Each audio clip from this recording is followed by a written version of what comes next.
Alright, so it's a bit windy and I don't trust this tripod, so hopefully we can get through this video without it falling over. We'll see. So, I was called out by Nomadic, Sporadic to answer 10 questions about van life. I missed this 10 question challenge. It was apparently posted 2 months ago. Just to let you guys know, I try to keep a social media, but I really suck at it. Like, I suck at social media. I'm very, I'm just a very enclosed person. I tend to entertain myself a lot. I'm not always up on what's going on social media. I'm very bad at keeping up with it. So if you ever tag me in anything, also tell me you tagged me in it, because chances of me finding it on my own might be really slim. Alright, so Nomadic Sporadic has a really cool channel. You should definitely go check it out, about van life. For anybody who's stumbling on this channel, having not met me before, my name is Dawn, and this is my house. It is a minivan. I'm not going to go into any more details because I have 10 questions to answer, and a lot of the details will be answered in those questions. So let's start this. I could have just wrote them down separately so I wouldn't have to look at my phone, but I didn't, so we're going to do this just the way it is. Alright. First question. What is the make and model of your van? I live in a 2005 Toyota Sienna. What year are you?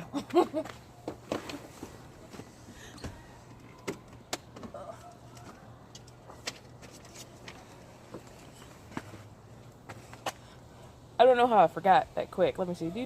2005. It is a 2005 Toyota Sienna. So that answers that question. So what's the second question? How long did it take to complete your van build? I don't know if anything I've done can be called complete.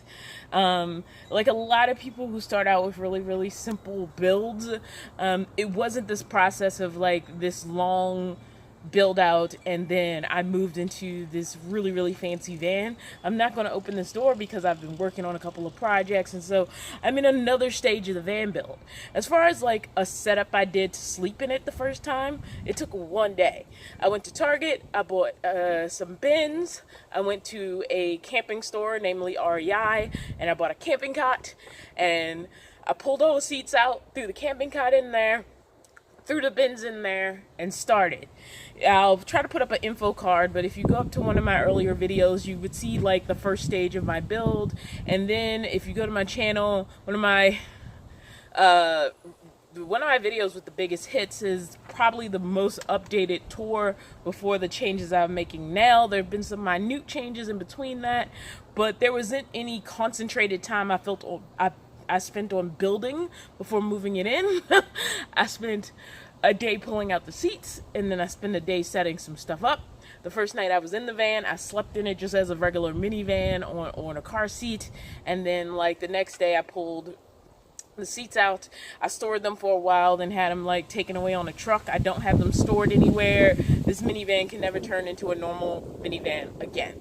And other upgrades just happened along the way, so there was no concentrated like build time for this. All right, back to questions. What's the next one? Where's my favorite place to stay, sleep? Well, I spend most of my time working.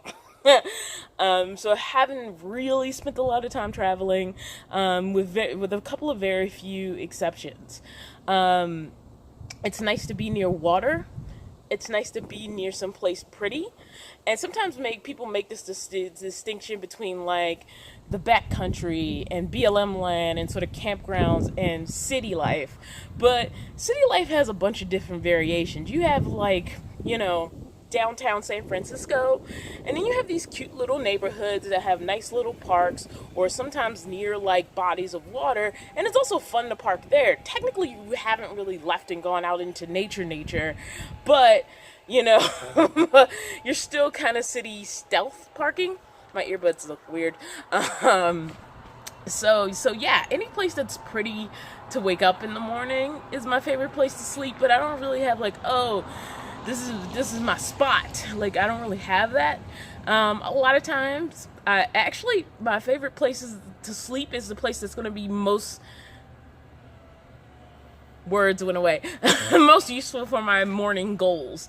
So, like, if that's the parking lot of the job where I'm working and I get to just, pop out of the van and go straight there with a small commute, like, that's a win. And it's as much a win as waking up by the beach. Like, depending on the situation. If I have nothing to do and I get to wake up by the beach, that's awesome. If I have a job to do and because my house moves, quote unquote, I can park near my job, that's also a win. So I don't really have like a favorite place in that degree. The favorite place is the van itself because it allows me to control where I want to be in the morning. What's your worst place to stay asleep?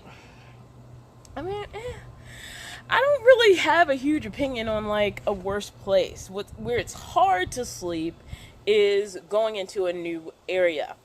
And going into new areas anytime is hard because you don't know the rules. And there's fun in exploring those rules and there's fun in seeing new places. But like if you're really tired, like just absolutely tired, and you want to pull off the road and like just go to sleep when you don't know where you are, you don't know the neighborhood, you don't know the area, those can be some of the worst nights. When I know the area, it's really easy for me to just find a place I know I'm comfortable, go to bed, wake up in the morning, start my life. But when I don't know, those nights are difficult. So it isn't, again, for me about a place. It's about, how difficult is the fact that I'm not quite sure of where I am gonna make my ability to get rest that night. So that's a little difficult, but it's not like, oh, I hate like this place or that place. The thing about me is like I'm a city person, so I am more used to noise in my life than I am not noise. And so, like, I learned to sleep through noise a long time ago. So, like, city streets for me are just ambient noise, and there's actually comfort in it. It's actually more freaky when there's no noise. Like, that's bothersome because it feels abnormal to me. So, like, maybe I'm an unusual person in that, but that's my answer to that question. All right, what's the next question? Number 5, how many people can you fit in your van all at once? If you're talking about legally sitting and buckled in, 2. I have my driver's seat and my passenger seat, which has junk in the seat right now because working on projects. But, like, as far as the amount of people that can safely sit in my car, van, buckled in, 2. Because in the back, there is no secure place to sit. Now, if I wanted to shove 3 or 4 people back there, I probably could. It wouldn't be a comfortable ride, and it certainly wouldn't be safe because there are no more seats and seat belts for those people in the back. So there's only 2 people who could safely, legally ride in this van the way it's set up right now.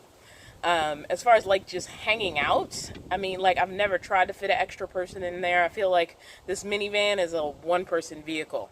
Have you had any van life disasters is question number 6. I think anytime your van won't turn on is a disaster. I haven't had any major, like, end of the world disasters. There's a time I drove down to LA and my starter went out, and I wasn't sure if I had the money, and that was more of a fearful moment than meaning anything. Is like that moment of not having money for the repair. That's why I say the most important thing you can have before you get on the road is money put away for big problems, because they will happen. And also you need to measure that money against like your skill set. Are you in a place where you're like, I can figure out what's wrong, go buy the part and install it myself? Or are you like, I would have to find a mechanic and I need to make sure I at least have enough security money that I'm going to have to pay a mechanic's price to fix something? And so you need to be really realistic about who you are as you head out on the road. Obviously, knowing how to fix your vehicle yourself is going to save you some money. This is completely not on the subject of the question. I'm off the subject of the question. But my big disasters have had to do with the van's broken and I don't know if I have enough money to fix it. And those situations a couple of times have added to my debt instead of contributing to me, getting rid of it. For those of you who might be new to the channel, and I don't know how many of you are, I started out living in a car out of desperation. I didn't go, oh, I'm going to build a fancy schmancy van and then go live in the van. I started living out of a car out of desperation. And then I was able to, like, you know, get myself into a place where I could make my life better. Eventually I got the minivan. Eventually life got better. Eventually I actually prepped a space for me to live in. So my biggest fear is not so much the breaking down itself, because machines break, and that's something you just have to face. Like, they need maintenance, they need care, they're going to need parts. Parts don't last forever. Like, that is part of owning a vehicle, and especially as you get older vehicles, just know what you're getting into with your van, know your skill set, know your comfort level, and know the amount of money you want to have on hand to feel safe that if something does go wrong, you can fix it. Coming up here to Oregon, I ended up having to replace my radiator. And that was, like, obviously not fun. I got here. I don't think this was as bad as the starter, because if I waited for the car to cool down and I put some antifreeze in, I knew I could get it between points A and B as long as I was very, very careful. When my starter went out and the car just, like, plain was selectively starting and then stopped starting at all, and I was broke, I wasn't sure how I was going to solve that situation, and that's what made it a disaster, and that's what made it scary, if that makes any sense. I don't know that I've answered the question. You know, I've had moments where I was like, do I have the resources to get out of that situation? And so the disaster was more about my accessibility to resources than exactly what was happening with the van. Because you never know. It's a vehicle. It's just a machine. So the favorite feature of my van was the question. Just the fact that it's a minivan. There's a lot of times people just don't think twice about minivans. Minivans can fit anywhere. They can go anywhere. There's not a lot of driving restrictions on city streets with a minivan, because, like, they're just, like, soccer mom vehicles, so nobody really thinks twice about them. I mean, people have said, oh, the cargo carrier makes it obvious that it's a camper van. They've said the solar panel makes it obvious that it's a camper van. None of these things are true. You know why? Because people walk past a minivan and all they see or even think about in the back of their mind is that it's a minivan. They don't think twice about it. As soon as you get into larger vehicles, they still may not think twice about it, but it's like, nobody thinks it's unusual to see a minivan parked in the neighborhood. They think it's really weird when this giant, like, you know, construction person's vehicle, like a cargo van, is just parked somewhere. Or something where it's like, you know, you have all the signs that it's an RV. Like, those things are like, well, this is kind of odd. This isn't normal. This doesn't fit. So just the fact that it's a minivan makes it really convenient. To make a lot of decisions, I think, would be harder in a larger vehicle. Not necessarily, because I've met lots of people in different kinds of vehicles of all sizes, and they've all found ways to make it work. Because once you, like, you know, once you want more size, you figure out how to make it work to make it comfortable for you. But one of my favorite features is its flexibility, its ability to fit in and be almost anywhere. 8, the least favorite part of van life. I don't know. Like, I really don't know. I mean, like, there are inconveniences, but, like, you know, there's things where I'm like, oh, that's annoying. Like, fetching water is annoying. And it's like, there's a difference between, like, the least favorite part of my van versus, like, the least favorite part of van life. I'm not at the stage of van life that I would like to be at, maybe, but I don't really have a part where I'm like, oh, this sucks, that sucks, blah, blah, blah, blah. I just don't. Like, there's all the benefits outweigh any negatives to me so much that I can't even get too emotionally upset about the negatives, except in the way that we, you know, get upset about things in life anyway. I mean, there's always something just a little annoying about life, you know, that you complain about. And then definitely when I talk to other people who are also doing some sort of vehicle dwelling lifestyle, like, there's things we can connect on. Like, I don't know, maybe the least favorite part, now that I've just rambled on, is probably power. Power can be, like, a really iffy thing. Like, people think, oh, if you get solar panels, like, you know, the problems of the universe are solved. Well, what if it's cloudy? And what if it's overcast? And even if you build like this beautiful solar system on your van, if you're not in a place where you're getting enough solar, like, you know, that you can still become problematic. Like, it's wonderful to be able to like self-generate power, but it's probably one of the more complex things. There's a lot of math involved. It's not as simple as living in a house, so maybe that's the worst thing, is that power in and of itself is a more complicated journey. When you use power, how you use power, how much of it you use, maybe that's the most negative part. But even that is just a learning experience. And like I said, the benefits to me are so much more than the downsides. Yes, there are downsides. Yes, there's difficult things. Honestly, I'm at the point where I wouldn't mind having a larger vehicle and then start to bridge sort of the gap of what it means to have a larger vehicle and still have to be an urban, an urban van dweller. But it's not so much of a negative that I'm miserable in any way. So I don't really know how to answer that question, if that makes any sense. So I'm going to move on from it. Favorite part of van life. The fact that I own this. It's mine.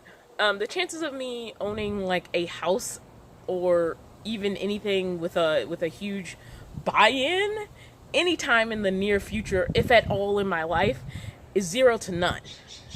I own this. This is mine. Like, nobody can kick me out of it. Nobody can take it away from me. It is mine. You know, and all my only responsibility at this point is to take care of it. One thing I hated about rent is, like, sometimes you rent a room and you're paying rent to have personal space, but you don't really, because either you're in an apartment where you have to be concerned about, you know, your next door neighbors whose walls are really thin, and so they can hear you and hear everything you do, and so you're measuring everything you do against that. And you might argue you still kind of have to do that in a van, and you do kind of, but you also don't, like, because you decide where you're going to park every night. So if you're like in the mood to have like more freedom to stretch out, you can make a different choice than if you're like, I'm just parking for the convenience of like having to be to work early in the morning.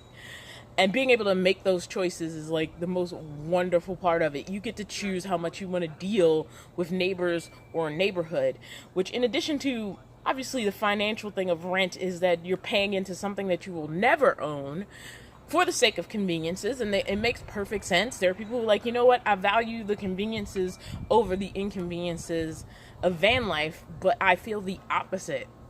And it's something about that freedom of choice that I just love. That if I want to be like totally away from people, I can make that choice. If I want to be around people, I can make that choice. And I can change my life, you know, from week to week, month to month, day to day, as suits my goals in that moment. And I don't think any other sort of home gives you that same level of choice, you know? Does that make sense? I don't know. I don't know how to describe it. Number 10, which is our final questions for this. And it says, any advice for potential van lifers? I feel put on the spot because in the interviews I've done recently, my van life conversation interviews, I ask this question of other people all the time, and it always varies from like very practical advice to very philosophical advice. So let me think. What would I say? Do what's comfortable for you. If you are afraid to go out on the middle of BLM land by yourself, don't do it. You know, if you are just like, drop that. Don't make that your first thing you ever do. Look for community before you make that step, if that's your goal. If city camping like scares you a little bit, do it while you still have the safety to go inside. So don't wait until like your last day in your apartment before you try it. Try it while you have the safety to go back inside if it doesn't work for you. In fact, I think that is my one piece of advice. try it out while you still have a safety net. If you have a choice, try it out while you still have a safety net. So while you still have access to go into a house whenever you feel like it, try it before you cut all your ties and you're in a place where you're miserable. Also, it'll allow you to adjust a little bit before you completely cut those ties. If you're forced into it, approach it at your level. Do not expect to flip into some Instagram van life immediately if you haven't set up yourself for that and you don't have that financial ability.